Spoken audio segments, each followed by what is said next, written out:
m'a été demandé de parler sous le sous-thème intitulé « Comment révéler Christ ?» Comment révéler Christ au travers d'un couple. Et aussi de démontrer les éléments qui prouvent qu'un couple marche avec Dieu. J'ai un fardeau pour les familles. Parce que l'Église, comme je le dis toujours, l'Église c'est une famille. C'est l'ensemble de familles qui viennent ensemble pour adorer Dieu. Si la famille n'est pas guérie, l'Église ne sera pas guérie. Si les hommes sont blessés, ils viennent blessés, l'Église sera blessée. Si la famille est guérie, le mariage est guéri, l'Église sera guérie et la société sera guérie. Je prie enfin que Dieu puisse restaurer une famille ce soir dans le nom de Jésus-Christ. Je prie enfin que Dieu puisse restaurer un couple ce soir dans le nom de Jésus-Christ. Je veux finir rapidement avec le couple parce que pour parler d'une famille, il faut d'abord commencer par deux personnes, le mari et la femme. Si ils ont un bon fondement, il y aura un bon fondement dans la famille. C'est pourquoi nous allons parler sur le couple. Et je crois que par la grâce de Dieu, je veux finir pour toucher à la famille demain. Amen. Amen. Nous avons dit que si un couple marche avec le Seigneur, si un couple marche avec Dieu, ils seront inspirés et ils seront une source d'inspiration. Si tu n'as pas été inspiré, tu ne peux pas inspirer les autres.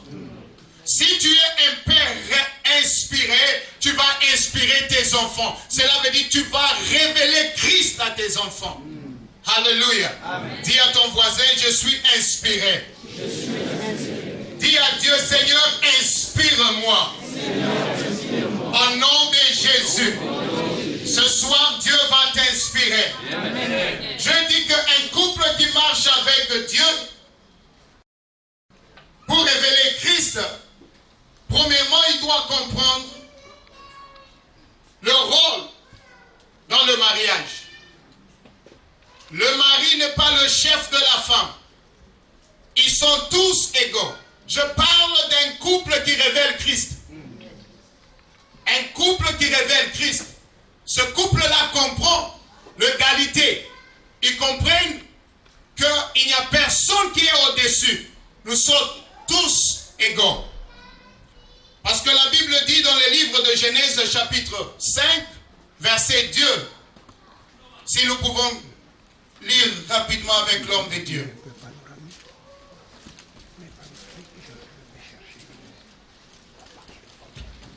Genèse 5, verset 2. Il créa l'homme et la femme, il les bénit et il les appela du nom d'homme. Il le créa homme et femme. Égalité. Je veux te dire que le mariage a commencé avec Dieu. C'est Dieu qui avait institué le mariage. Si tu veux réussir dans le mariage, il faut aller auprès du bâtisseur.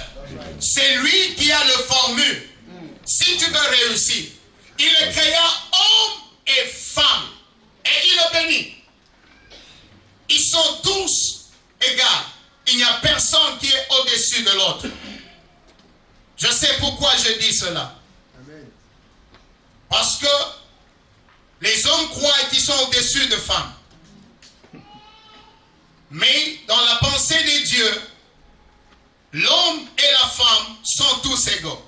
Mais ils doivent comprendre seulement le rôle qu'ils jouent dans le mariage. Peut-être par la grâce de Dieu, nous parlerons de ça prochainement. On ne va pas parler de limbe. On a déjà parlé de ça. On ne peut pas parler de colombe. Tout ça, on a déjà parlé de ça. Un couple doit comprendre que le mariage est divin. Tu dois comprendre que c'est une alliance et divine.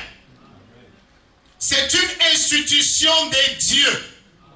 C'est Dieu qui avait établi le mariage. il a dit qu'il n'est pas bon que l'homme soit seul. Je veux organiser un cadre. Je veux créer une aide semblable afin qu'ils vivent dans le mariage. Amen. Alléluia. Amen. Le mariage est établi par Dieu. Le mariage est un instrument de Dieu pour de bonnes œuvres. Dieu veut montrer ces bonnes œuvres, mais il choisit un cadre appelé comme le mariage. Le mariage est un instrument entre les mains de Dieu. Lorsque Dieu met deux personnes ensemble, ce n'est pas pour rien. Dieu a une mission. On ne se marie pas seulement pour faire les enfants. On ne se marie pas seulement pour ce que tu connais. On se marie pour glorifier le Seigneur. Oh, acclame le roi de rois. Je prie afin que ton mariage puisse glorifier le Seigneur. Je dis, il n'est pas encore trop tard. Le Seigneur va bénir ton mariage. Dites Amen. Amen. Beaucoup de mariages ont échoué. Pourquoi? Parce qu'ils n'ont pas bâti selon les bâtisseurs. Ils ont bâti selon leurs coutumes, leurs traditions et leur sagesse. C'est pourquoi ces édifices appelés mariage ne pouvaient pas tenir contre le vent. Si tu veux que le mariage puisse réussir, marche avec Dieu. Tu vas révéler Christ, dites Amen. Amen. Il faut aller chez l'architecte qui est Dieu. C'est lui qui connaît le mariage parce que c'est lui qui l'avait institué. Beaucoup de gens veulent entrer dans le mariage. Pourquoi vous précipitez? Lorsque vous voulez entrer, les autres veulent sortir. Hein? Dis à ton voisin, je sais que, écoute, je sais que nous devons d'abord commencer par le commencement. Le commencement est de préparer le fiancé. Amen. Savoir comment choisir l'homme et la femme de ta vie. Amen. Parce que si tu ne comprends pas ces choses, ton mariage sera un mariage que nous devons bander tous les jours. Il faut mettre des bandes. Parce que ça ne tient pas des scotch. Ça ne tient pas. Qui est un mariage scotch ici? Il faut voir des hommes de Dieu tous les jours pour vous délivrer. Alléluia. Que ceux qui ne sont pas mariés, marchez avec Dieu. Dieu va vous donner la femme qu'il faut. Psaume 127.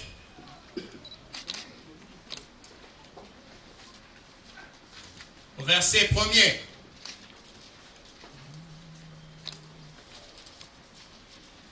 Psaume 127.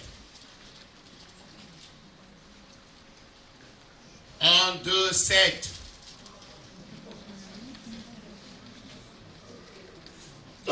Si l'Éternel ne bâtit la maison, ceux qui la bâtissent travaillent en vain. Vous savez, la Bible dit... Ok, continuez. Si l'Éternel ne garde la ville, celui qui la garde veille en vain. La Bible dit que si Dieu ne bâtit la maison, ceux qui la bâtissent en vain. Si Dieu n'était pas l'auteur de votre mariage, c'est en vain que vous vivez ensemble. Tu sais, il y a des gens, si tu avais entendu ce message avant de se marier, peut-être tu ne pouvais pas marier l'homme que tu as aujourd'hui. Peut-être tu ne pouvais pas te marier à la femme que tu as aujourd'hui. Il dit, si Dieu ne bâtit, si Dieu n'est pas l'auteur de cette relation-là, c'est en vain que vous vivez ensemble. Parce que Dieu est protecteur là où il a été auteur. Amen. Ah, tu ne comprends pas. Amen. Dieu est protecteur là où il a été auteur. Amen. Si Dieu n'était pas l'auteur de cette relation, c'est en vain que vous vivez 10 ans, 20 ans. Vous allez perdre le temps, l'énergie, vous allez perdre vos ressources. Si Dieu n'a pas été l'auteur, vous ne pouvez pas révéler Christ. Vous révélez Christ seulement si Dieu relation-là. Vous allez révéler Christ si seulement Dieu a été l'origine de votre mariage. Et s'il a été l'origine ou la source de votre relation, il sera là comme le protecteur. Je prie afin que Dieu protège le couple. Ah, ton amen est faible. Je prie afin que Dieu protège votre mariage. Au nom de Jésus. La main de l'ennemi ne vous touchera pas. Si vous réussissez dans le mariage, vous réussirez partout. Ah, votre amen est faible. Je dis, toi, tu vas réussir. Je dis que toi, tu vas réussir. Au nom de Jésus. Ah, je dis, ma soeur, toi, tu auras un bon mari. Ah, la malédiction de ta famille ne peut pas te bloquer. Tu seras la première à entrer dans une voile blanche au nom de Jésus. Ton amen est faible. Ton amen est faible. Si Dieu n'est pas l'origine, la source de votre relation, c'est en vain que vous travaillez durement pour garder ce mariage. Mais Dieu est bon. Il peut toujours recadrer les choses. Alléluia. La Bible dit que les enfants sont comme des flèches dans le cuve d'un héros. Même si la flèche est courbée, Dieu sait comment mettre la flèche. Il sait comment arranger la flèche. Même si vous n'avez pas commencé avec Christ. Mais si vous donnez votre vie à Dieu, vous décidez de marcher avec Dieu, vous allez tomber dans le plan parfait de Dieu. Amen. Que Dieu vous bénisse. Amen. Que Dieu vous bénisse. Amen. Avant que tu ne quittes cet endroit, tu découvriras le plan parfait de Dieu pour ton mariage au nom de Jésus. Amen. Lorsque Dieu autorise, ou bien lorsque Dieu accepte une relation, premièrement, il va vous donner la vision. Si tu peux écrire. Mais si ta tête peut tout retenir, c'est bon.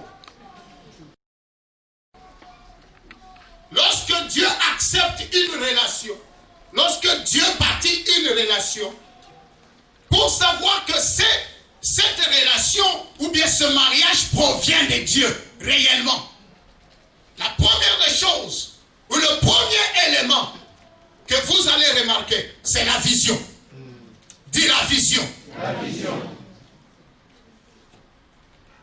Si tu connais là où tu pars, toi, le mari, tu sauras où amener ta femme et tes enfants.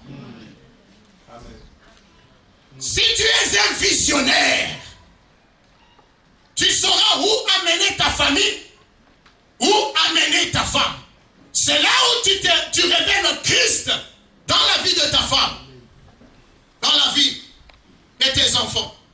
Mais si tu ne connais pas où tu pars, cela veut dire que tu n'as pas une vision en tant qu'homme.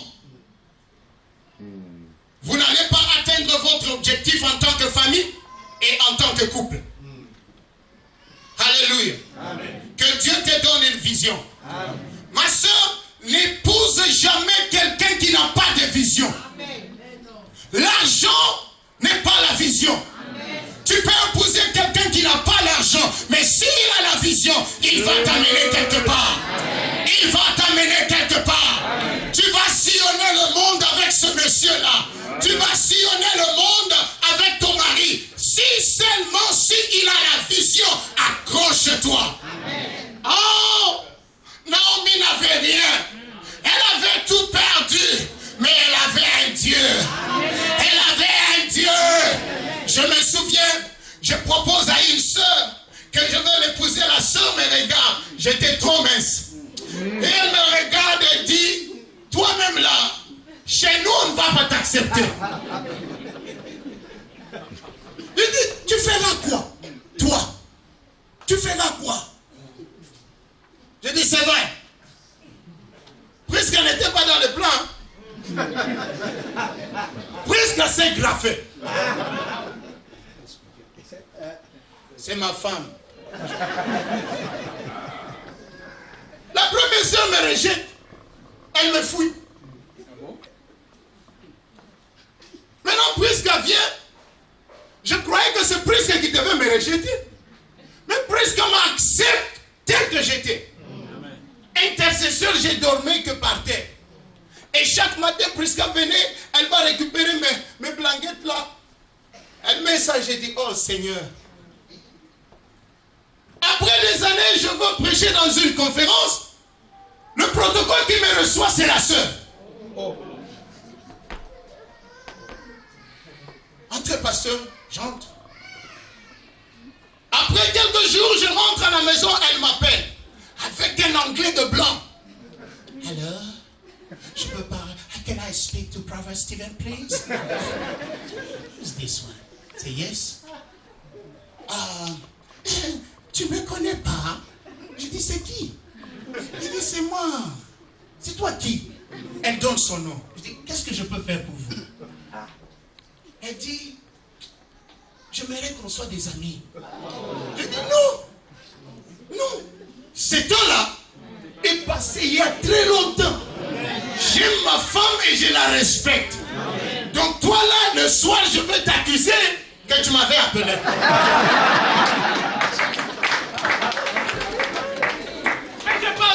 Je parle devant les caméras, je ne montre pas, ma femme peut voir ça. J'appelle son pasteur, j'ai dit, dis à la soeur là de ne plus jamais m'appeler. Comme le pasteur nous connaissait, nous tous, il dit, toi, tu es vraiment stupide. C'était toi qui devais être là où Prisca est aujourd'hui. Mais tu n'avais pas vu loin. Prisca a marié un visionnaire. Prisca m'a dit ceci. Ton Dieu sera mon Dieu. Là où tu pars, je serai avec toi. Elle me dit, le Seigneur nous bénira. Ma femme est très intelligente, elle devait être à Londres pour étudier à l'université. On a payé beaucoup d'argent. Et elle a dit non. Son père m'a vu comme un diable. Son père m'a appelé, il dit, toi je veux te régler. Ma femme dit, j'ai dit à ma femme, pars. On va se marier après. Elle dit, je ne pars pas. Il dit, moi je suis avec toi. Moi, je suis avec toi. Il n'y a pas de femme comme Prisca aujourd'hui. Il n'y a pas de femme comme Prisca aujourd'hui. Et dit, toi, ton Dieu sera mon Dieu. Là où tu vas dormir, c'est là où moi je dormirai. J'amène la fille d'un diplomate dans un pays, on n'a pas de documents. Maintenant, on devait aller dormir dehors. Elle n'a jamais vécu cela dans sa vie. La fille d'un diplomate. Maintenant, on dort dehors. Elle se réveille et dit, moi, je rentre. Je rentre. Je la tiens, je dis, everything will be all right. Tout sera mieux. Sois calme. J'ai dit à ma femme, l'autre là m'a appelé, dit, mais elle cherche quoi? Il dit, qu'elle soit tranquille. Elle cherche quoi?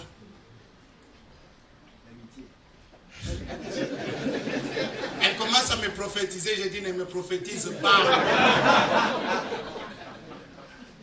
Oh, moi je vais aller aux États-Unis. Jusqu'au jour d'aujourd'hui, elle n'a jamais atteint les États-Unis. Jusqu'au jour d'aujourd'hui, elle n'est pas encore mariée. La vision est l'élément qui montre qu'un homme réellement marche avec Dieu ou Dieu a accepté ce mariage. Deuxièmement, la provision. Non, si Dieu a accepté un mariage, vous ne pouvez pas souffrir. Amen. Parce qu'il est auteur et protecteur et pourvoyeur là où il a été auteur. Amen. Vous pouvez souffrir pour un temps.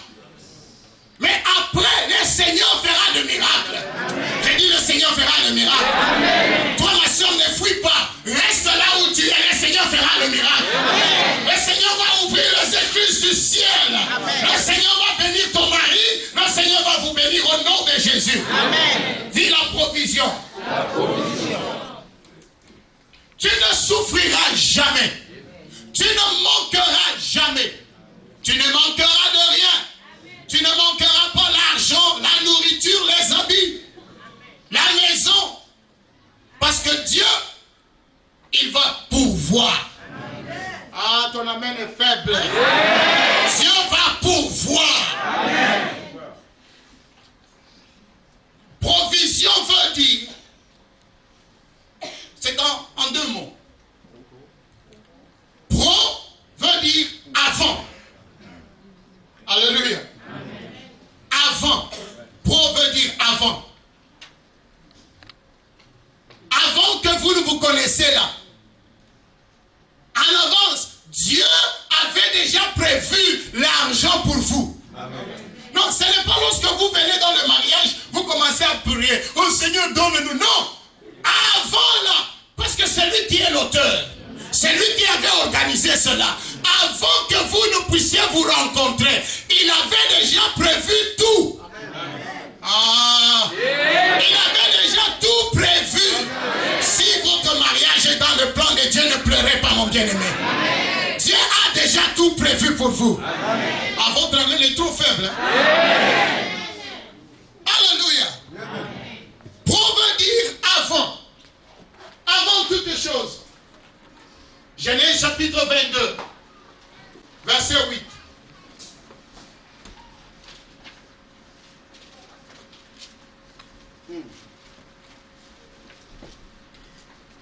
Abraham répondit, mon fils, Dieu pourvoira lui-même de l'agneau pour l'holocauste. Attends d'abord. C'est Dieu qui demande à Abraham d'aller offrir. Mais Abraham part, sachant que l'offrande c'est l'enfant. Maintenant l'enfant qui demande à son père, je vois le bois, je vois le feu. Maintenant où est l'offrande? Où est l'offrande? Le papa ne dit pas que c'est toi l'offrande. Il dit que le Seigneur pourvoira. Celui qui m'a demandé d'offrir, il a déjà préparé l'offrande lui-même. L'offrande n'est pas mon problème. Mon problème c'est l'obéissance. Si je marche dans l'obéissance, il a déjà pourvu l'offrande. Est-ce que je parle à un homme et une femme de foi? Tout ce que tu pleures, tu cherches en pleurant. Le Seigneur a déjà pourvu pour toi dans le nom de Jésus. Toi marche seulement. Toi marche seulement. Endurez avec l'homme de ta vie. Le Seigneur va vous bénir.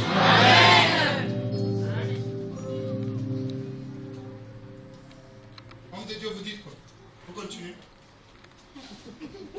Abraham répondit, mon fils, Dieu se pourvoira lui-même de l'agneau pour l'holocauste. Et ils marchèrent tous ensemble. Allez jusqu'à 13. Lorsqu'ils furent arrivés au lieu que Dieu lui avait dit, Abraham y éleva un autel et rangea le bois. Il lia son fils Isaac et le mit sur l'autel, par-dessus le bois. Puis Abraham étendit la main et prit le couteau pour égorger son fils. Alors l'ange de l'Éternel l'appela des cieux et dit, Abraham, Abraham. Et il répondit, mais voici. L'ange dit, n'avance pas ta main sur l'enfant et ne lui fais rien, car je sais maintenant que tu crains Dieu. Attends. Comment Dieu dit à Abraham, mais non, je sais que tu crains Dieu? Est-ce que Dieu ne savait pas qu'Abraham le craignait? Si. Maintenant, comment il dit, mais non, je sais que tu me crains? Ça, c'est une connaissance en action. Parce que maintenant, il a prouvé à Dieu qu'il aimait. Dieu savait qu'il aimait. Maintenant, ça c'est une connaissance en action. Lorsque tu es en action, tu mets ta foi en action. C'est alors que tu provoques le ciel. C'est alors que tu provoques le ciel. Lorsque le Seigneur te dit, prends ça et donne à ma maison. Lorsque tu prends cela, c'est alors que Dieu témoigne de toi. Il savait avant parce qu'il connaît toutes choses. Avant la création de toutes choses. Mais pourquoi il dit à Abraham, aujourd'hui je sais que tu m'aimes.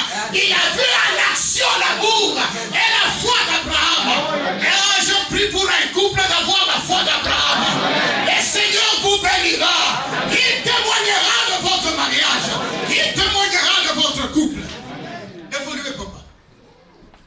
dis, n'avance pas ta main sur l'enfant et ne lui fais rien. Car je sais maintenant que tu crains Dieu et que tu ne m'as pas refusé ton fils, ton unique. Abraham leva les yeux et vit derrière lui un bélier retenu dans un buisson par les cornes. Merci, papa. Abraham, il était aveuglé. Il ne voyait pas. Mais le bélier était déjà là. Le bélier était déjà là. Lorsqu'il a pris son fils, il a mis le fils sur l'autel. Le bélier était déjà là, bloqué dans ses cornes, regardant Abraham. J'ai dit, ton offrande te regarde. Ah, ton amen. J'ai dit, ton offrande te regarde. Ta bénédiction te regarde. Le problème, tu es aveuglé parce que tu as beaucoup de problèmes, de difficultés, tu ne vois pas. Là, je dis, regarde. Ah, dis à ton voisin, regarde. Il y a des couples qui veulent divorcer parce que vous n'avez pas encore rien. Puisqu'elle pouvait me refuser il y a 15 ans, mais il y avait un bélier qui nous regardait. Lorsque toi tu pleures, il y a un bélier qui te regarde. Le problème, nous devenons aveugles à cause des difficultés et de problèmes. Nous commençons à se battre, à s'insulter et à se maudire. Lève tes yeux, le bélier t'attend. J'ai dit le bélier t'attend. Oh, le bélier t'attend. Il y a une maison pour toi. Il y a une voiture pour toi. Il y a de l'argent pour toi. Lève les yeux de la foi et regarde. Le bélier n'est pas arrivé lorsqu'il est... Le bélier était déjà pourvu. Prior. Before, avant. Le bélier était là-bas. Coincé. Dans ses cornes. Il y a des bénédictions qui ne vont jamais fuir. Dieu les a bloquées pour toi. Parce que le bélier pouvait fuir. Dieu bloque le bélier dans ses cornes. Quelques minutes avec Abraham, mais Abraham ne voit pas. À côté d'Abraham, il dit en face, il dit lève seulement les yeux. Dis à ton voisin, lève seulement les yeux. Dis à ton mari, arrête de m'insulter chaque nuit. Lève seulement tes yeux. Ah, pourquoi tu ne le dis pas? Dis-lui, lève seulement tes yeux. Dis-lui, lève seulement les yeux. Ah, je te sens béni. Lève seulement les yeux. Le bélier t'attend. Dis à ton voisin, le bélier t'attend. Je prophétise, ton bélier est bloqué quelque part pour toi. Lève seulement les yeux. Tu verras. Ah, nous servons un bon Dieu. Un Dieu magnifique. Un Dieu magnifique. La provision est un signe que Dieu a accepté un couple. La provision. Abraham n'avait rien. Mais Dieu avait déjà pourvu avant qu'il n'atteigne le sommet. Avant que vous n'entrez dans ce mariage, il y avait déjà un bélier qui vous attendait. Dis à ton voisin, le bélier t'attend. Le bélier t'attend. Dis à ton voisin, ton bélier t'attend. Ton bélier t'attend. Aujourd'hui, le bélier peut être un 4x4 la Mercedes. C'est ça le bélier aujourd'hui. Quel bélier qui va t'attendre?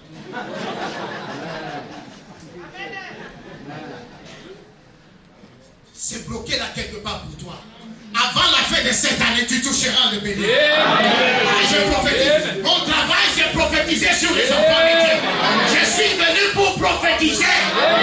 Je prophétise, tu toucheras ton bélier.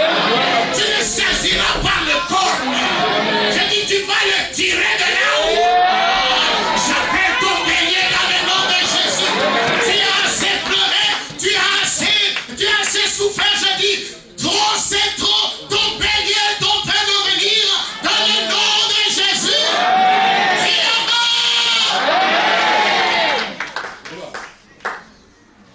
Alléluia. Mon bélier est bloqué quelque part. La pauvreté, c'est un esprit. Dis à ton voisin, la pauvreté est un esprit. Je dis jamais, moi je suis suis pauvre de Dieu. Hein? Il est mort à la croix pour que toi tu sois riche. Tu dis que tu es pauvre de lui. Dis, je refuse la pauvreté. Je refuse la pauvreté. Même si tu dis, je refuse la pauvreté. Je refuse la pauvreté. Non, je ne t'entends pas. Je refuse la pauvreté. La pauvreté est à la base de beaucoup de divorces. La pauvreté est à la base de beaucoup de divorces. Il faut refuser la pauvreté. Tu sais, l'argent fait du bien dans la poche. Dis à ton voisin, l'argent fait du bien dans la poche. C'est hypocrite.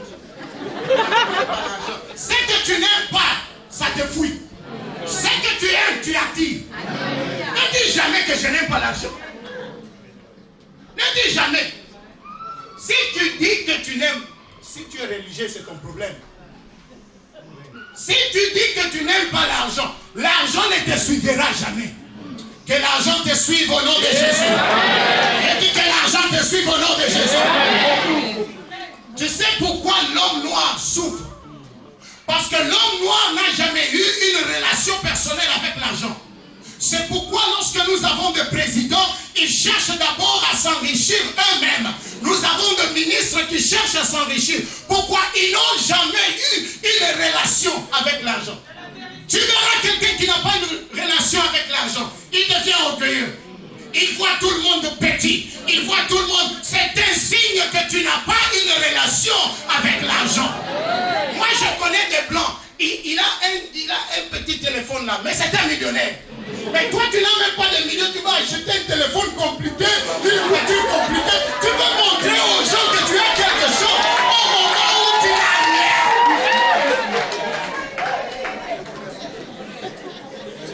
Tu sais, un millionnaire peut tomber aujourd'hui et se relever. Il suffit seulement qu'il ait un bon nom. Il va aller chez le banquier et parler avec lui. On va lui donner tout ce qu'il a besoin. Mais toi, si tu entres chez le banquier, on va te donner. Tu n'as pas une relation avec l'argent. Il y a des gens qui font des grandes choses. Ce n'est pas parce qu'ils ont l'argent. Non. Ils ont seulement une relation personnelle avec l'argent. Que l'argent te chasse. Que l'argent te poursuive comme un chien qui poursuit son maître. Tu vas à gauche, ça te suit. Tu vas à droite, ça te suit. Les gens vont t'appeler le business partout. Parce que la faveur de Dieu est sur toi. Pourquoi vous ne voulez pas qu'on parle de l'argent? Lorsque l'argent contrôle 80% ou 90% de la vie des hommes. Mais vous ne voulez pas qu'on parle de ça à l'église. Quelque chose qui contrôle 90 ou 80% de la vie de quelqu'un. Pour vivre dans la maison, il faut payer. Pour manger, il faut payer. Pour boire, il faut payer. Pour envoyer les enfants à l'école, il faut payer. Mais pourquoi vous refusez de parler de l'argent à l'église? Vous parlez seulement de la maladie, tout ça. Mais pourquoi? Parce que beaucoup de divorces, qu'on ne vous trompe pas, c'est l'argent. Une femme, la manière, regarde d'abord la femme, la manière dont Dieu l'a créée. Dieu a créé l'homme comme ça. Donc, lorsque tu me vois là, je suis straight. Mais une femme, Dieu l'a créée.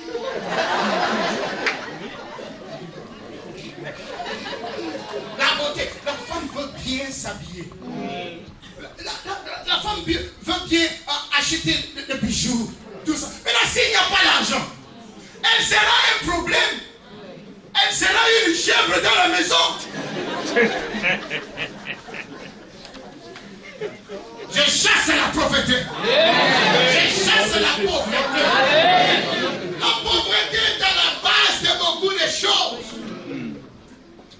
Regarde-toi. Tu ne fais rien pour tes enfants. Tu es homme par rapport à quoi? Une femme qui insulte son mari, pourquoi? Il ne fait pas ce qu'un homme doit faire.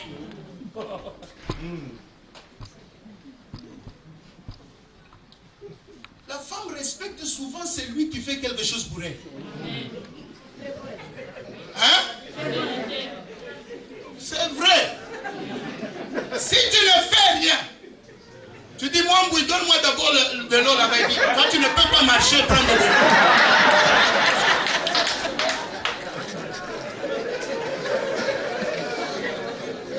Tu seras comme... Tu pars toi-même, tu prends... Tu sais pourquoi tu pars toi-même? Tu n'as pas d'autorité. L'argent fait du bien dans la poche, mes bien-aimés. Dis à ton voisin que Dieu te bénisse. Ne dis pas des choses comme moi je n'aime pas l'argent. Non, pourquoi tu n'aimes pas l'argent? Oh, moi je n'aime pas la prophétie, je n'aime pas les prophètes. Si tu n'aimes pas les prophètes ou la prophétie, tu ne prophétiseras jamais dans ta vie. Paul dit aspirer au don. Ce que tu aspires, tu attires. C'est la loi spirituelle d'attraction.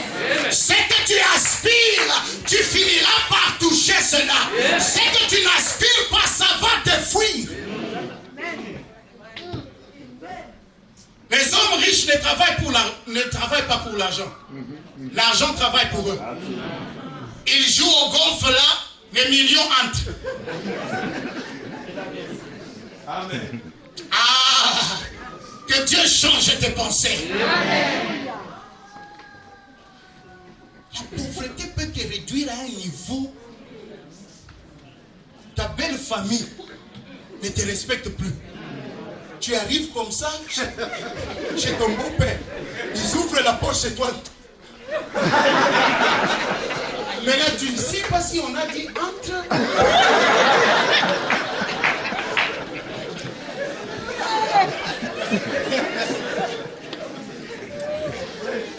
Et je refuse la pauvreté. Il y a une bénédiction qui t'a été pourvue dans le nom de Jésus. Quelque chose que Dieu a préparé avant la fondation du monde pour ta maison, pour tes enfants. Amen. Dis à Dieu, je veux toucher à mon bélier. Je veux toucher mon bélier. Pas seulement les toucher, les tirer aussi. Parce que non, je veux les tirer. Tire ton bélier à l'esprit dans 2 secondes. Tire. Je dis tire.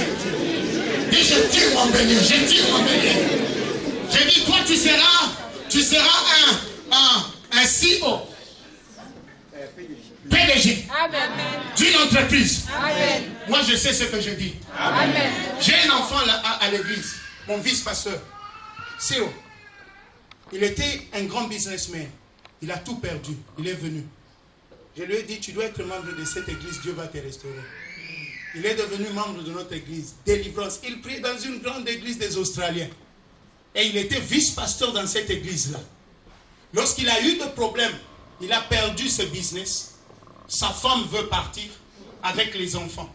C'est alors que la femme est venue chez nous. J'ai parlé à la femme, j'ai dit, invite ton mari. Le mari ne voulait pas venir parce que moi je suis un noir, il ne peut jamais se soumettre devant un noir. Il est venu. Je priais pour lui. J'ai dit, mon frère, reste ici. Le monsieur là m'a aimé comme son âme. Aujourd'hui, il a récupéré 2 fois ce qu'il avait. Amen. 2 fois. Acclame. S'il avait refusé d'être là où il est, il ne pouvait pas toucher à son bélier. Parce que son bélier était préparé dans notre assemblée. Amen. Tu as bien fait d'être ici. Amen. Parce que ton bélier est ici. J'ai dit ton bélier est ici. Amen. La provision. Pourquoi vous souffrez vous dans votre couple? Pourquoi vous souffrez? La pauvreté n'est plus votre partage au nom de Jésus. Amen. Vous êtes bénis. J'ai dit vous êtes bénis. J'ai dit vous êtes bénis. J'ai dit vous êtes bénis. Prospérez au nom de Jésus. Amen. Que toutes les familles ici prospèrent au nom de Jésus. Amen. Vous ne savez pas comment les enfants deviennent complexés lorsque la famille est pauvre. Parce qu'il part à l'école, d'autres garçons viennent avec d'autres baskets, d'autres cakes, et lui ne peut pas avoir ça. C'est la honte. Et cela détruit l'avenir des enfants. Ils vont grandir complexés toute leur vie. Toute leur vie. Tu ne sais pas ce que la pauvreté peut faire sur ta fille. détruire la vie. Parce que ta fille voit d'autres filles qui viennent avec de belles habits et elle ne peut pas avoir ça. Ça joue dans la tête de la fille. Ça détruit la vie des enfants. Il faut refuser la pauvreté. Lorsque Dieu bénit un mariage, il prépare une bénédiction. Beaucoup de divorces que nous avons. La femme vit à Nice, le mari à Paris. Il n'y a pas de mariage. Ah, que Dieu vous donne le bélier. Il dit, ah, prophète, tu ne comprends pas de réalité. De réalité de quoi? Le mariage, c'est lorsque deux personnes vivent ensemble. Ce sont des réalités de l'Europe. Le diable est un menteur. Il veut vous faire gober des choses qui ne sont pas dans la Bible. J'ai dit votre bélier est quelque part. Je prie enfin que Dieu restaure des familles. Tu perds la maison et tu vas vivre avec tes enfants chez ta copine. Le diable est un menteur. Reçois ton bélier au nom de Jésus. Tu ne peux pas vivre loin de ton mari ou loin de ta femme parce qu'il n'y a pas de bélier. Lève tes yeux. Ah, lève tes yeux. Si tu étais courbé cette année, tu vas te relever. J'ai dit, si tu étais courbé cette année, tu vas te relever. C'était pendant 17 ans ou 16 ans que la femme l'a marché comme ça. Le jour qu'elle a rencontré le Seigneur, il dit, femme, tiens-toi debout. Tu es aussi une fille d'Abraham. Je te dis, tu es aussi une fille d'Abraham. Si les autres sont heureux, ils conduisent dans des Mercedes avec leur mari. Dieu est capable de le faire aussi pour toi. Si d'autres personnes, ils marchent dans la voiture avec leurs enfants, leur mari, Dieu est capable de le faire aussi pour toi. Je dis, tu vas te relever. Tu vas te relever. Tu vas te relever. Au nom de Jésus. Dis à ton voisin, je veux me relever. Avec Jésus, tu te lèveras. Ton mariage était courbé pendant longtemps, ça va se redresser. Numéro 3.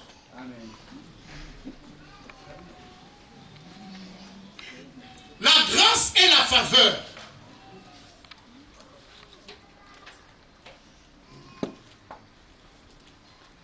Dis la grâce. La faveur. M'accompagneront tous les jours de ma vie. Alléluia. Faveur. Faveur veut dire, tu reçois quelque chose, tout neuf, que tu ne mérites pas. Tu ne comprends pas la faveur.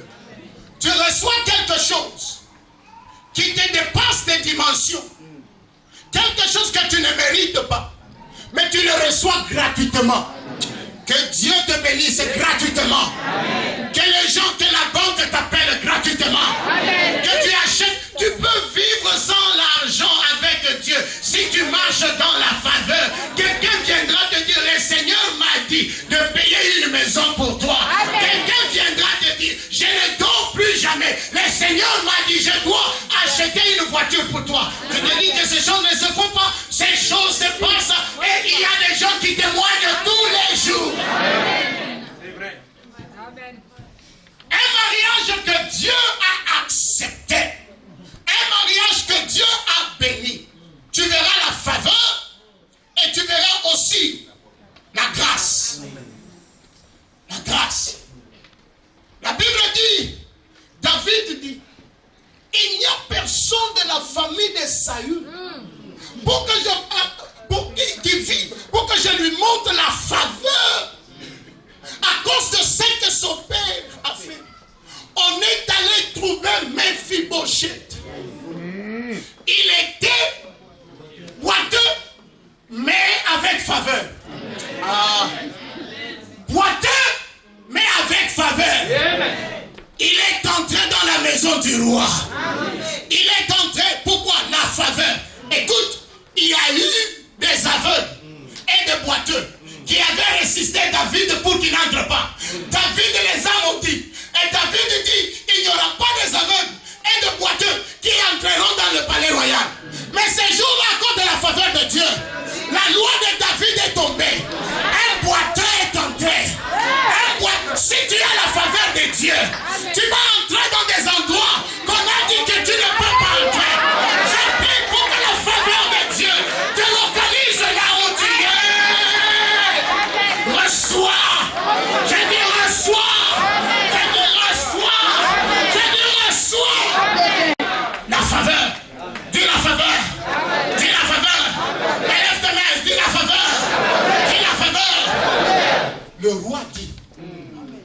un boiteux.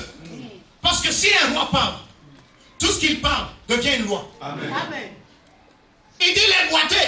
Le boiteux et les aveugles n'entreront jamais parce qu'ils m'ont résisté. Ils n'entreront jamais. Mais Mephibosheth, la faveur était sur sa vie. Ne te décourage pas. La vie de ta tante n'est pas ta vie.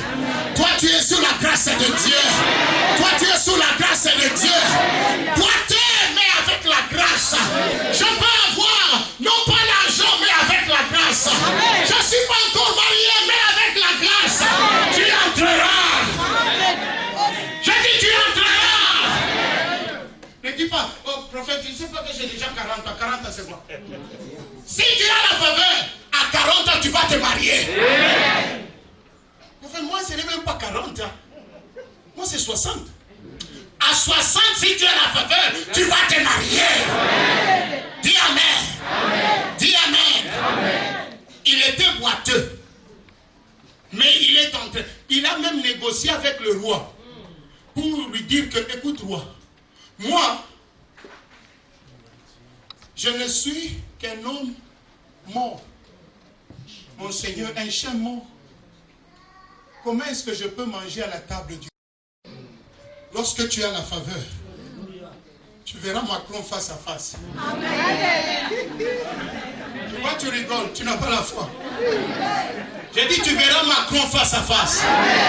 Il y a des gens, subitement après cette conférence, tu vas commencer le business. Je le déclare, tu voyageras partout. En Afrique, je le sens, il y a quelqu'un. Je sens le ciel ouvert, il y a quelqu'un. Laisse-moi prophétiser, il y a quelqu'un. Tu chasses la pauvreté de ta vie, il y a quelqu'un.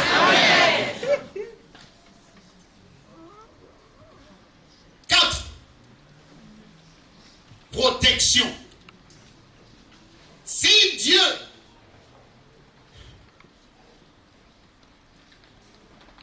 est l'auteur de votre mariage, de votre couple, de votre famille, il sera le protecteur.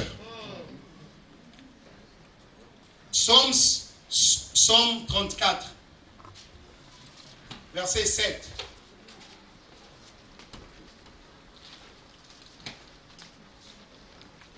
Quand un malheureux crie... Psaume 34, 3, 4. C'est ça? 34. 34, oui. Verset 7. Psaume, hein? Oui. Quand un malheureux crie, l'Éternel entend et il le sauve de toutes ses détresses. Alléluia. Dans ma version anglaise, c'est presque la même chose. Il dit, il y a ceci, les anges de Dieu campent autour de ceux qui craignent Dieu et les amateurs du danger. Ok. Parfois, nos versets sont différents, c'est vrai. Psaume 34, 8. L'ange de l'Éternel campe autour de ceux qui le craignent et il les arrache au danger. Amen. Si votre mariage était institué par Dieu, il va vous protéger. Il enverra ses anges pour protéger votre famille, pour protéger votre mariage. Je déclare, vous êtes protégés là où vous êtes. Amen. Aucune flèche enflammée de l'ennemi ne vous touchera. Amen. Au nom de Jésus-Christ. Il y a des esprits de réclamation comme ça. Vous vous réveillez le matin, la femme ne veut plus l'homme.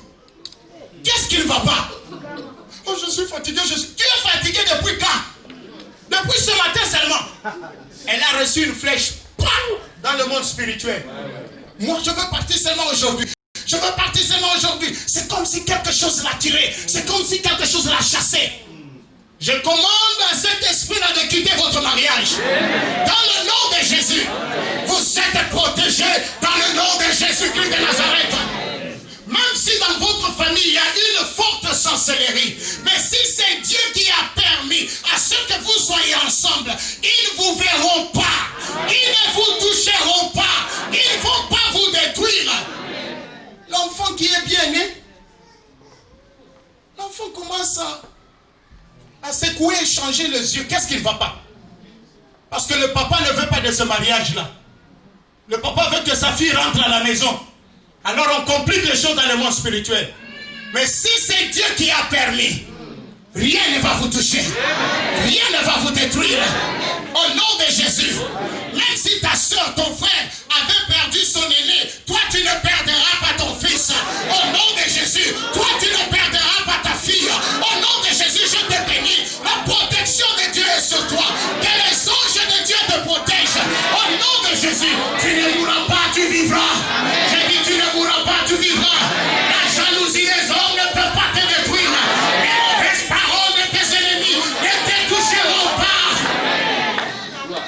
disait quoi? Ils vont divorcer. Nous leur donnons seulement 6 mois. Cela ne va pas marcher. Dis Amen. Amen. Tu es protégé. Amen. Comment bâtir selon Dieu? Comment bâtir le mariage selon Dieu? Je veux maintenant te dire. Numéro 1. Tu dois avoir la parole de Dieu. L'ainsi dit l'Éternel. C'est le premier fondement d'un mariage. Il ne faut pas se marier à cause de la beauté physique ou corporelle. Il faut avoir l'ainsi dit l'Éternel. Parce que l'ainsi dit l'Éternel, qui est la parole de Dieu, devient le fondement là où vous allez bâtir votre mariage. La parole de Dieu, dit la parole de Dieu. La parole de Dieu. Tu sais, beaucoup de mariages n'ont pas survécu. Pourquoi? Parce qu'ils n'ont pas eu l'ainsi dit l'Éternel. Comme je vous ai dit, Dieu est protecteur là où il a été auteur. Si c'est Dieu qui avait parlé, l'ainsi dit l'Éternel, vous deux là, j'ai une mission avec vous. Il sera protecteur. Quel est votre fondement? Vous savez pourquoi beaucoup de mariages ne résistent pas au vent? Parce que le fondement n'était pas bon dès le début. Tu demandes à ta femme pourquoi tu aimes ton mari. Il dit je l'aime beaucoup parce qu'il est velu. C'est ça sa fondation. Les poils. Les jours que le feu va toucher les poils, les poils partent pour ne plus sortir. Le fondement est brisé. Tu regardes le monsieur n'a plus de poils. Tu vas encore l'aimer. Tu vas encore rester parce que ton fondement est brisé. Tu vas partir. Pourquoi tu aimes ta femme? Elle est de teint clair. Ou bien elle est de teint sombre comme le bois noir. Ok. Le jour que non, pas toi, je parle d'une fille là-bas. De l'eau chaude tombe, ça enlève la peau.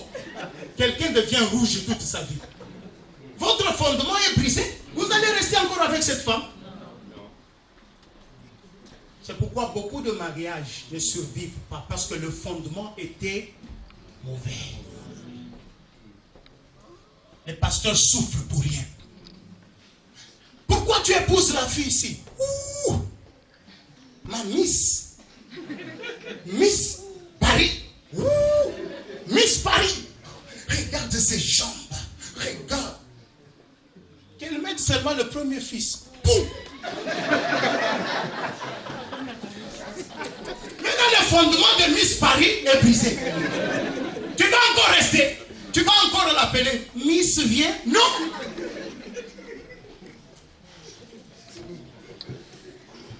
Vous savez pourquoi vous rigolez? Le fondement n'était pas correct. Il faut revisiter vos fondements, mes bien-aimés. Il faut... Oh, les démons, arrête avec les démons, mon frère. Même le diable est fâché parfois. Il va dire à Dieu, regarde, Seigneur, moi j'étais au Congo. Ces messieurs ici m'accusent tous les jours. Moi j'étais pas là. Parce que le diable n'est pas omniscient, il n'est pas omnipotent, il n'est pas omniprésent. Il n'est pas omniprésent, cela veut dire qu'il n'est pas au même moment, partout au même moment. Non, il travaille là-bas. Vous avez un problème dans votre couple, vous dites, oh le diable. Non, le diable, il est fâché. Il dit, moi j'étais en Belgique. Acclamez le roi de roi.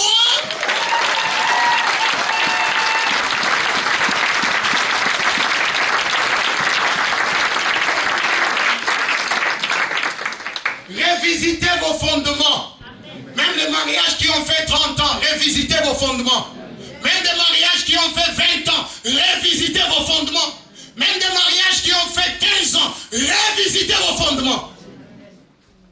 Dis à ton voisin, révisite tes fondements. Alléluia. Dès ce soir, causez. Communication dans la chambre, causez dès ce soir. Tu m'avais aimé pourquoi? Toi, tu me disais toujours, tu m'aimais parce que j'étais mince. Maintenant, je ne suis plus mince. Tu m'aimes toujours? Ah, il faut poser la question.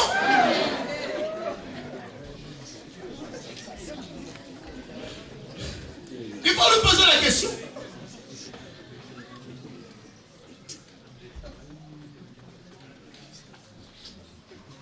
Si Dieu bâtit, nous pouvons lire first dans Matthieu 7, 27, 24 plutôt. Je suis en train de finir rapidement. Hein? J'ai dit je finis rapidement. Hein? Amen. C'est pourquoi quiconque entend ces paroles que j'ai dites et les met en pratique sera semblable à un homme prudent qui a bâti sa maison sur le roc. Moi, je suis venu parler aux hommes prudents. Je suis venu parler aux femmes prudentes. Bâtis ton mariage sur le rocher, qui est le nom de Jésus-Christ. Bâtis ton mariage sur le rocher. Lorsque le vent viendra, l'édifice va survivre. Si ton mariage était bâti sur le rocher, qui est la parole de Dieu, rien ne peut engloutir cela. Comment bâtir selon Dieu? Deuxième point. Dieu doit être l'auteur et la raison de votre mariage. C'est pourquoi l'homme qui viendrait épouser ma fille, je lui poserai beaucoup de questions. Hein. Parce que ma fille, elle est vraiment une copine à moi. Je lui poserai beaucoup de questions.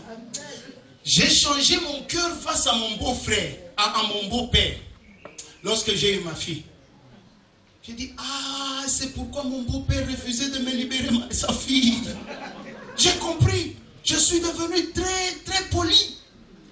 Parce que je disais à ma femme, ton père doit être un sorcier. Mais là, un autre petit va m'appeler un jour sorcier aussi. Je n'ai rien dit. J'ai compris. Et j'ai appris à respecter mon beau-père. J'ai compris qu'il n'avait rien de personnel entre moi et lui. Il pensait à l'avenir de sa fille. C'est tout à fait normal. Lorsque nous on revisitait nos fondements avec ma femme, elle m'a posé la question, si un homme vient prendre ta fille Rachel pour l'amener dans un pays lointain, j'ai dit, hey, arrête. Ne prophétise même pas des choses comme ça. J'étais fâché. Elle rigole, dit, oh, ok. Maintenant mon père. J'ai dit, ah, j'ai déjà compris ça. Je n'avais rien. Je prends la fille d'autrui au Zimbabwe, je dis, je t'amène en Afrique du Sud, mes bien-aimés. Même vous-même. J'avais seulement la foi et la vision. On n'avait rien. Vraiment. Je prends la fille d'autrui. J'ai dit, suis-nous. Hein? Maintenant, elle me demande si quelqu'un vient, mais j'ai dit non. Moi, j'ai fait ça, personne ne doit faire ça.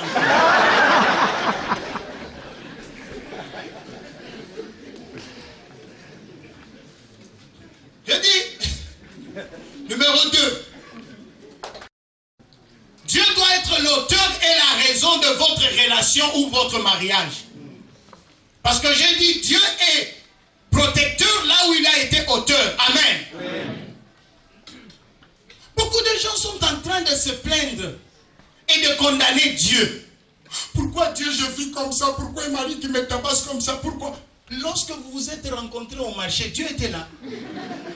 Tu n'es jamais parti même auprès de Dieu, Seigneur, est-ce que c'est l'homme de ma vie? Directement tu l'avais aimé. Il y a des sœurs, un frère te propose et ton pasteur te dit, selon la sagesse que Dieu me dit, ça ne va pas marcher. Tu quittes même l'église. Ouais. Tu quittes même l'église. Maintenant, après, tu viens avec un bébé, on t'a chassé. Est-ce que je peux avoir un rendez-vous avec le pasteur Philippe? Pasteur Philippe n'est pas là. Non, même avec l'évangéliste Eric. Eric aussi n'est pas là. Non, ils sont là. Alléluia. Beaucoup de gens, souvent nos mamans, jusqu'au jour d'aujourd'hui, papa n'aime pas maman. Moi, je n'ai jamais entendu mon père me dire que je t'aime. Hein. Jamais. Jamais.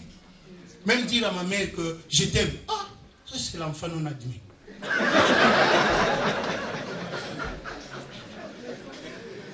Pourquoi? Leur relation n'était pas basée sur la parole de Dieu.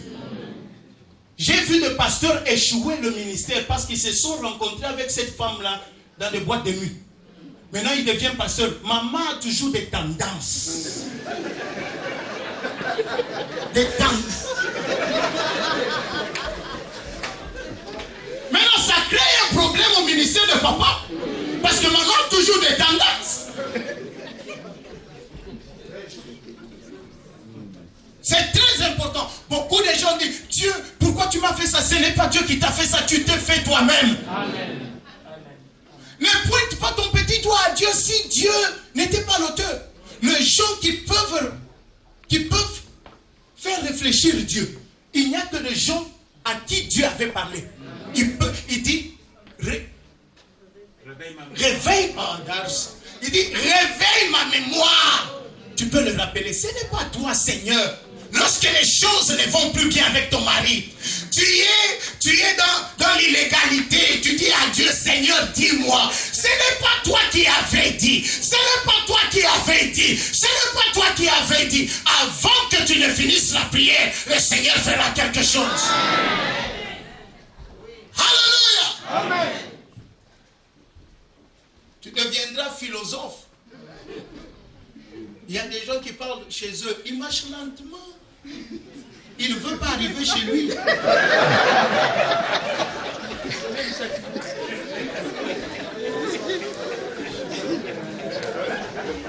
Il t'appelle, est-ce que tu es à la maison? Est-ce que je peux faire un petit crochet? C'est tard, va chez toi.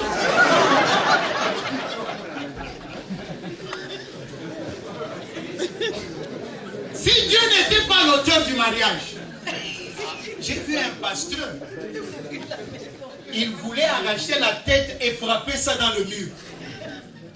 Il prêche comme ça, tu vois, en Afrique, l'église là était en construction, il n'y a pas de fenêtre. Maintenant, la maman pasteur qui vient, il voit le pasteur à l'intérieur, elle est dehors. Le pasteur dit, ouais, toi. Il regarde, il voit ses enfants, il fait semblant. Il dit, toi là. Donne-moi la clé. Alléluia, alléluia, alléluia, alléluia. Il dit, toi, tu mens aux gens. Tu mens aux gens. Aujourd'hui, je vais t'exposer. Si ces gens-là savent seulement comment est-ce que tu manges un gros, fous-toi. Elle a commencé à raconter des bêtises. L'homme n'a pas supporté. Il a sauté sur la fenêtre. Il a laissé la prédication. Une histoire vraie à Lubumbashi. Le monsieur commence à chasser la femme. Je veux te tuer, je veux te tuer, je veux te tuer. On arrête l'homme. L'homme, il s'est fort. Il dit, Seigneur, pourquoi tu m'as béni avec une sorcière comme ça? Un homme avec un ministère puissant. Un don dans le corps du Christ. Je te parle des détails. Comment avoir un mariage? Healthy man of God, how do you say that? En bonne santé. Un mariage en bonne santé. Parce qu'il y a des mariages qui ne sont pas en bonne santé. Ils sont ensemble, mais le mariage n'est pas en bonne santé. Demande à ta femme, est-ce que notre mariage est en bonne santé?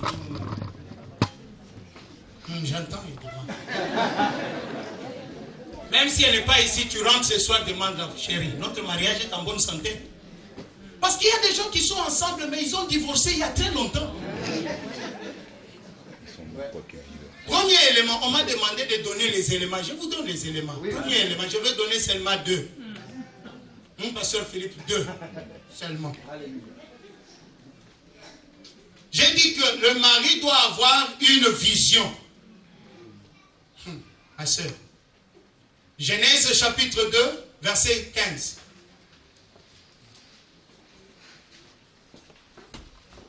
La vision, la vision, la vision.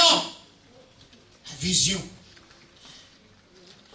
L'Éternel Dieu prit l'homme et le plaça dans le jardin dedans pour le cultiver et pour le garder. Amen. Amen. Ma soeur, Dieu a pris l'homme, il l'a mis où?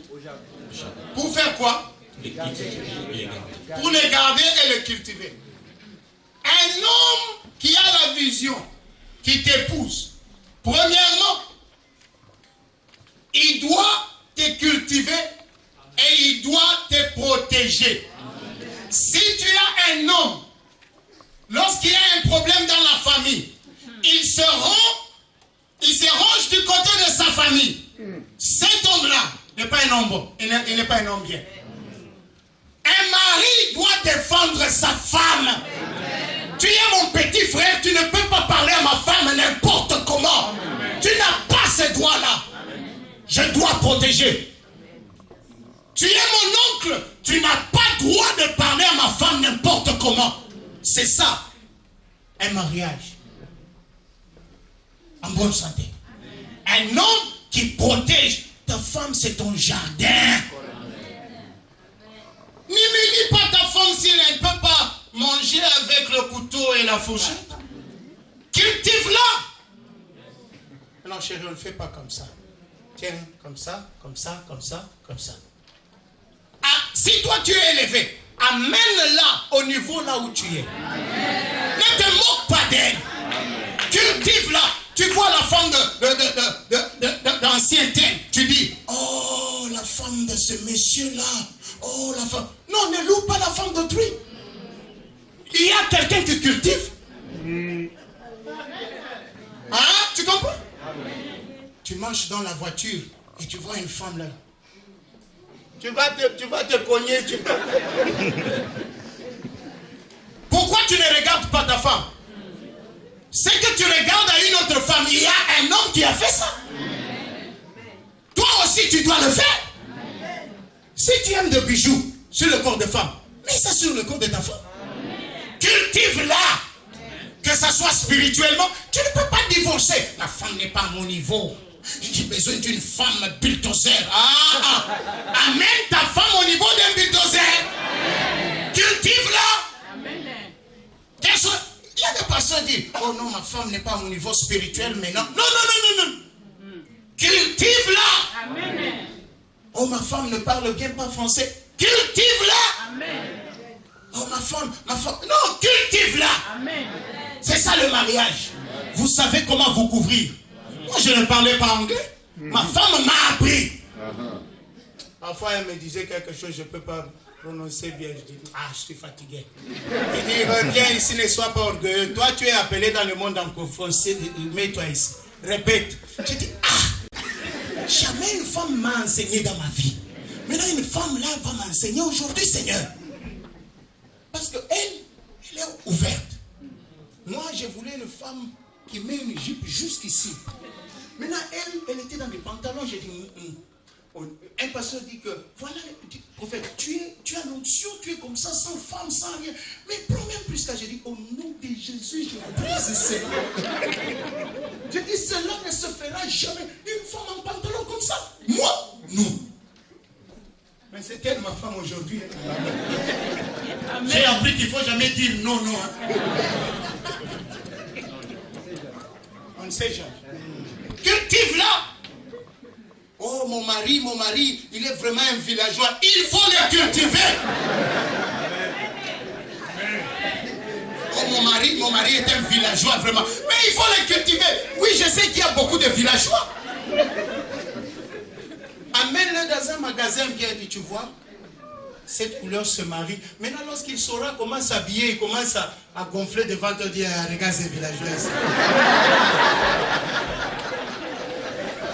En tant que pasteur, j'ai causé avec des mamans qui disent, pasteur, tu sais que c'est moi qui ai appris à mon mari comment s'habiller. Je dis, maman, tu as bien fait.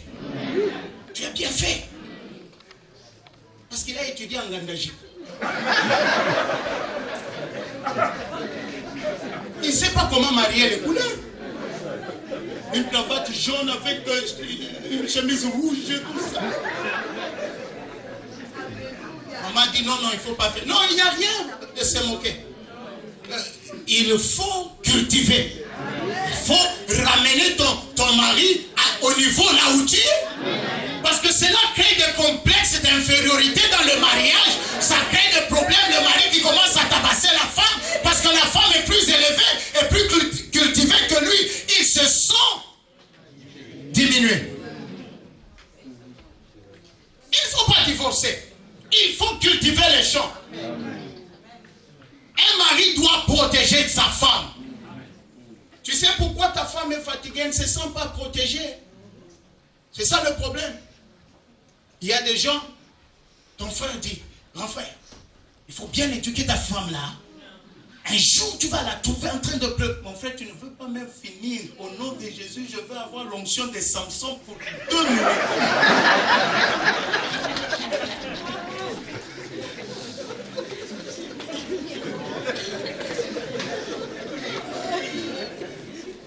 Un homme doit avoir la vision pour sa femme. Demande à ton mari, quelle est la vision que tu as pour moi? Beaucoup de gens, ils sont là. Ils n'ont pas de vision pour leur femme. Il est seulement à la cuisine. Tu as préparé, tu as lavé les habits, tu as fait ça. Quelle est la vision que tu as pour ta femme? S'il n'y a pas de vision, vous passez votre temps.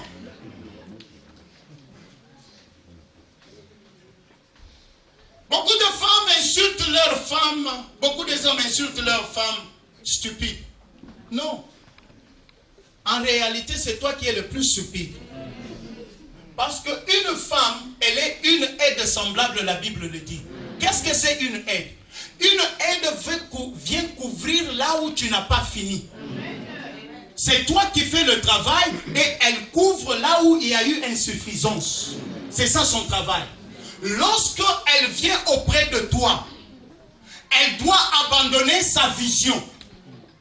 Lorsque tu viens dans ma vie, ma femme est venue dans ma vie, elle doit abandonner sa vision et entrer dans ma vision. Tu sais, il y a beaucoup de couples qui ont des problèmes parce qu'ils ont une crise de leadership. La femme n'a jamais abandonné sa vision et l'homme veut que la femme entre dans sa vision. Maintenant, il y a une résistance. La Bible dit que la femme doit être soumise. Soumise. Soumise. Cela veut dire, tu viens, tu abandonnes ta vision, tu entres dans la vision de ton mari, parce que vous êtes devenus une seule chair.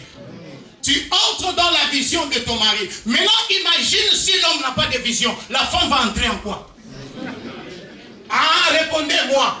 Tu maries quelqu'un qui n'a pas de vision, elle va entrer en quoi? Elle ne fera rien, tu vas l'appeler stupide. En réalité, c'est toi qui l'as rendue stupide parce que tu n'as pas de vision. Si tu avais de vision, elle pouvait faire quelque chose. Elle ne fait rien parce que toi, tu ne lui donnes pas un travail. Soumission, c'est en 2 mots. Soumis, c'est en dessous. Ça, en dessous. Pour qu'elle entre en dessous de quoi? Soumission. 2. Sous-émission. S'il n'y a pas la mission, la femme sera stupide. Toi, tu dois avoir la mission pour qu'elle abandonne ce qu'elle a, qu'elle entre sous ta mission. Maintenant, si toi, tu n'as pas de mission, ta femme verra quoi? Si tu es un homme entrepreneur, tu vas travailler le don dans la vie de ta femme. Tu vas aussi la propulser. Souvent, nous les hommes de Dieu, nous avons un problème. Hein? Tu n'as pas une vision pour ta femme. Mais non, il y aura un moment, ça va chauffer. Parce qu'elle va réclamer. Elle se sent abandonnée. Elle sent qu'elle ne fait rien. Maintenant, toi, tu dis, tu ne vois pas la femme de tel. Tu ne vois pas. Ne dis pas la femme de tel. Le monsieur là, c'est un homme à mission. Il a donné un travail à sa femme parce qu'elle est un homme à mission. Dans le mariage, nous sommes dans une mission. Ah, tu n'entends pas. Dans le mariage, nous sommes en mission. Votre amen. Nous sommes en mission. Maintenant, si tu épouses quelqu'un qui n'a pas une vision, beaucoup de gens n'ont pas de vision. Maintenant, si la femme a une vision très nette, claire, tu vois que l'homme se sent intimidé. Il se sent intimidé. Souvent dans nos églises, s'il y a un couple, sûrement le mari est stupide et la femme est très intelligente. La femme, lorsqu'elle parle avec le pasteur, elle parle avec sagesse, précision. Mais le mari, parfois la femme dit, pasteur, comprenez, il n'est pas vraiment bien converti. Hein? Ça fait très mal. Quelqu'un qui a la barbe, mais il n'a pas la vision. Ah, ça fait très mal. Vous savez pourquoi, vous les femmes là, vous nous créez, nous les pasteurs, les problèmes? Parce que les femmes aiment des hommes de mission, des hommes de vision. Maintenant, le pasteur a une vision. La manière dont il parle de sa femme, de sa famille. Tu vois une sœur qui regarde souvent, qui sourit comme ça. Qui sourit comme ça. Elle est épatée. Elle est éblouie. Maintenant, lorsqu'elle rentre à la maison. Pasteur. Non, mais le pasteur là te courtise, toi. Et non, le problème. Elle aime le pasteur. Elle parle du pasteur parce que le pasteur est un visionnaire. Mais non, tu ne partiras pas dans cette église-là. Pasteur. Non, le problème c'est que toi, ça fait très mal. Beaucoup de couples souffrent parce que les hommes n'ont pas de vision. Est-ce que tu as une vision pour tes enfants? Oh Seigneur, donne-nous les enfants. Mais est-ce que tu as une vision de ces enfants-là? Moi, si je suis à la maison, j'amène mon fils tous les jours au foot moi-même. Je n'envoie personne. Je le prends, je l'amène, il joue, j'attends, je le prends. Je suis un papa chez moi. Je les dépose à l'école moi-même, je les récupère moi-même. C'est moi qui fais les achats à la maison. Ce n'est pas que je regarde qu'il y a ça, qu'il y a ça. Non, c'est automatique. Lorsque j'ouvre le frigo, je sais ce qu'il y a. Parce que si j'envoie ma femme, elle viendra, elle va dépenser beaucoup, elle va amener des choses qu'on n'a pas besoin. Ça c'est vrai. Ah oui. Parce que lorsque j'étais jeune, mon père m'amenait toujours au marché. On partait, mon père était médecin. Maintenant, lorsqu'on entre au marché, tout le monde connaissait mon père. Ah, docteur, Bomela. Maintenant, moi, je prends le panier là. Je pars. Il dit, et je voyais comment mon père était en train de discuter. Il dit, maman, la poule ici, c'est combien? Oh, papa, toi aussi. Il dit, diminue. Il dit, docteur, toi, docteur, toi. Je sais. Maintenant, après l'église, on parque la voiture, moi je descends. Maintenant, le gars qui garde la voiture, il vient là. Ces jours-là, il ne pouvait pas garder ça. Il demande à ma femme, maman, pourquoi je te vois toujours, toi, rester dans la voiture? C'est papa qui va acheter les choses. Il dit, non, papa connaît tout. Il dit, papa connaît tout. Et c'est vrai, je connais tout. Alléluia. Chez moi, je lave les assiettes, je fais tout. Je fais tout. Tu ne vas pas accepter, je prépare très bien. Ma femme me dit toujours, marier quelqu'un qui sait comment préparer, c'est difficile. Parce qu'à chaque fois, je me plains. Le sel voulait dépasser un peu. Je dis, le sel. Alléluia. Deuxième point, je finis par là. Tu as besoin de la sagesse. La sagesse. Beaucoup de couples ne sont pas en bonne santé à cause de manque de sagesse. Lisons dans le livre de Proverbes 24, verset 3. La sagesse, que Dieu vous donne la sagesse. Amen. Proverbe 24, verset 3.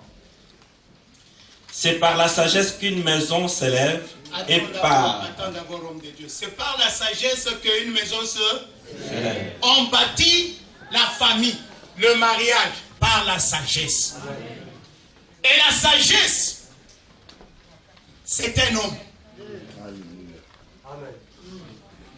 La sagesse est un homme. Si tu as Christ en toi, si tu as Jésus en toi, tu vas bien réfléchir. Amen. La Bible dit que Jésus est la tête de quoi? De l'église. Il y a beaucoup d'hommes, je ne sais pas, beaucoup d'hommes, je ne comprends pas. Si Jésus est la tête de la famille, de l'église, pour bien raisonner, prends seulement cette tête-là, mets ça sur toi. C'est tout. Prends la tête de Jésus, tu vas bien raisonner. Il y a des gens qui veulent raisonner avec leur propre tête. La sagesse bâtit la maison. La sagesse bâtit le mariage. La sagesse.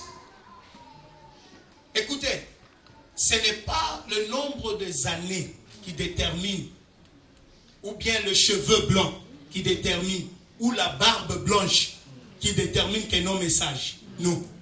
La sagesse peut vivre dans un corps d'un jeune. Il va réfléchir plus qu'un homme de 50 ans. La sagesse peut vivre aussi dans un homme de 60 ans. Il va bien réfléchir. Amen. Si la sagesse ne vit pas en toi, tu vas délire. La sagesse. C'est par la sagesse qu'un mariage, une famille s'élève. Tenez-vous debout, on va prier. Alléluia.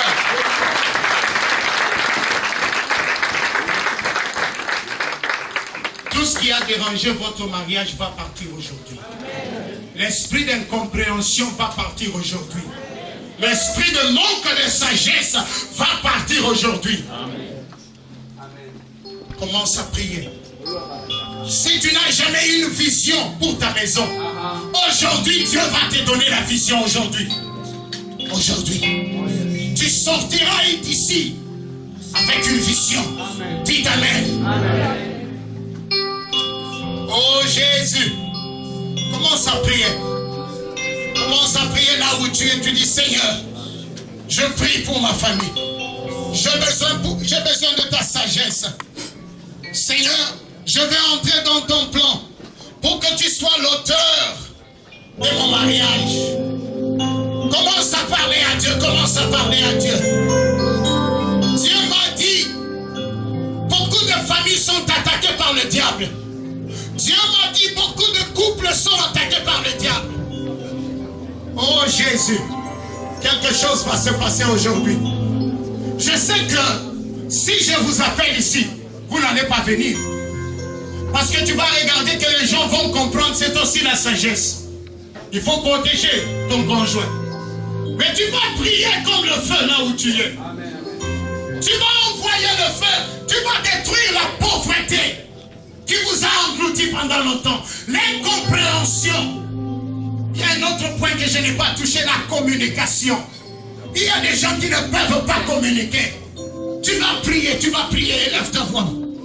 Lorsque nous chantons, tu vas prier, tu vas prier, tu vas prier, tu vas prier. Oh, Ramandorobo Sekereboshia. Ah, Jésus, tu vas prier. L'ambrosa Karabashia. Je sens les chaînes tomber. Je sens les chaînes tomber. Je sens la restauration. Maman, vous êtes des intercesseuses. Dieu vous a élevé pour changer. La Bible dit qu'une femme sage bâtit sa maison. Les femmes sont des bâtisseurs.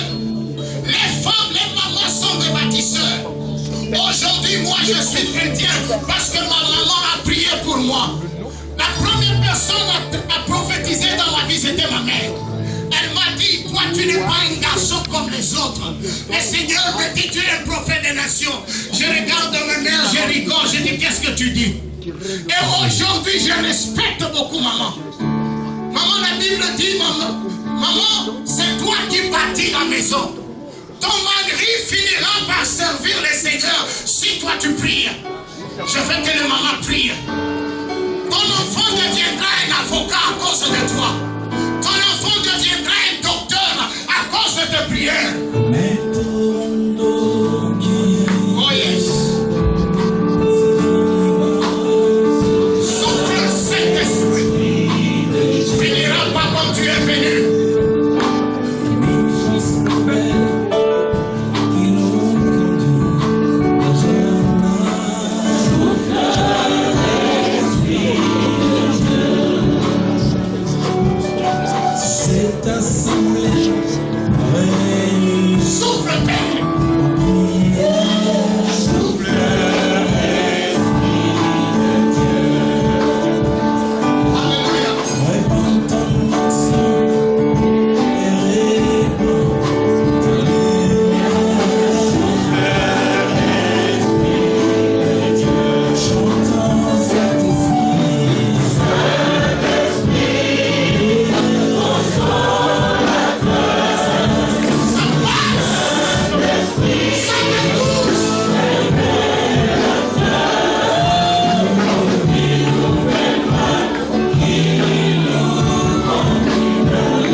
toujours tes grâces et tes richesses.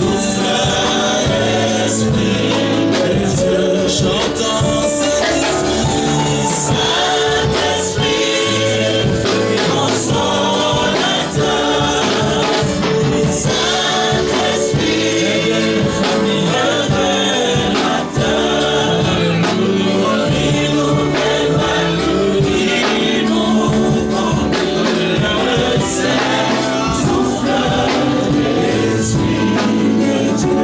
Écoutez-moi. Il y a des délivrances des familles. Oh, Rabababa, Chenderebosa. Ne regarde ni à gauche ni à droite. Quelque chose se passe en ce moment. Il y a des esprits de célibat qui vont tomber. De mari de nuit qui vont partir. Ah, vous allez entendre des cris. Le Seigneur va nous faire du bien ce soir. L'ombre achète le bossile. Le feu de Dieu, le feu de Dieu. Ça passe, ça passe, ça passe, ça passe. Ça te touche, mais non. Oh Jésus, Jésus, Jésus, Jésus, Jésus. Ton mari sera délivré. Ta maison sera délivrée. Ça passe maintenant, ça passe maintenant.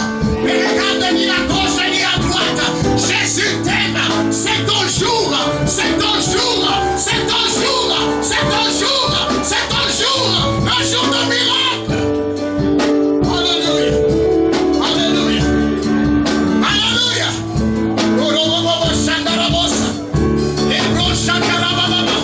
J'entends le feu de Dieu s'amplifier. Ça passe, ça passe. Ouh.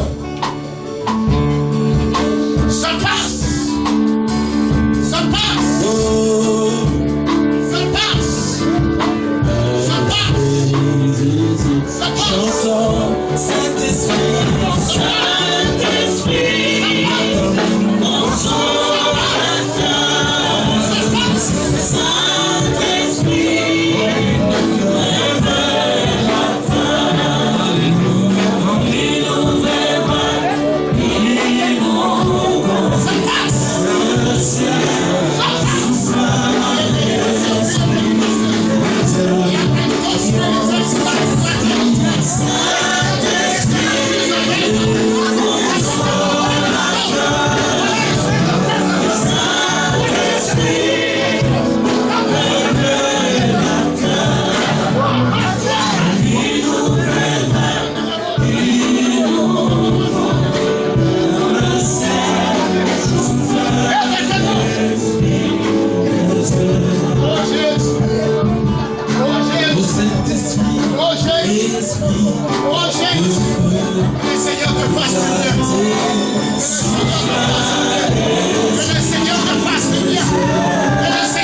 Souvenir